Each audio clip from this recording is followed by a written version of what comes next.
In Beijing, China announced its defense budget will rise 12.7% in 2011 to $91.5 billion. The figure was contained in a budgetary report submitted to the National People's Congress on the eve of the opening of its annual session. Although China has more than 1.3 billion people, a vast territory and a long coastline, China's defense spending is relatively low in the world. Every bit of China's limited military strength will be used for safeguarding the national independence, sovereignty and territorial integrity. While the corresponding increase in 2009 was only 7.5%, this year's rise represents a return to a long period of double-digit growth. China points out that even as a proportion of GDP, its military budget is less than half of America's. It insists its build-up poses a threat to no one.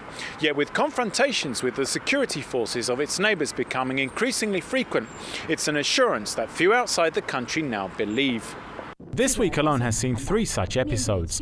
On Wednesday, Japan scrambled fighter jets to chase off Chinese planes flying close to islands disputed by the two nations.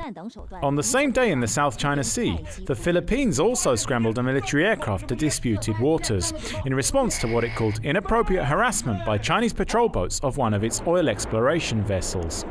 South Korea's Yonhap news agency, meanwhile, has reported that on Thursday, a Korean Coast Guard shot and wounded a Chinese crewman after it boarded fishing vessels suspected of illegal fishing in Korean waters. In Beijing, Belgian China watcher Jonathan Holslag briefed reporters on the arms race already well underway between China and its neighbours, including India, Japan and even Russia. He said China is determined to wrest control of the East China Sea and South China Sea from America, which has traditionally included their waters in its sphere of interest.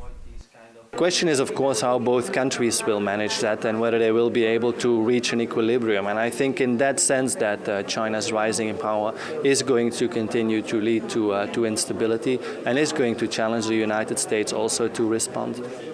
An uncertain future, then, for the Western Pacific. Stephen Rebay, Press TV, Beijing.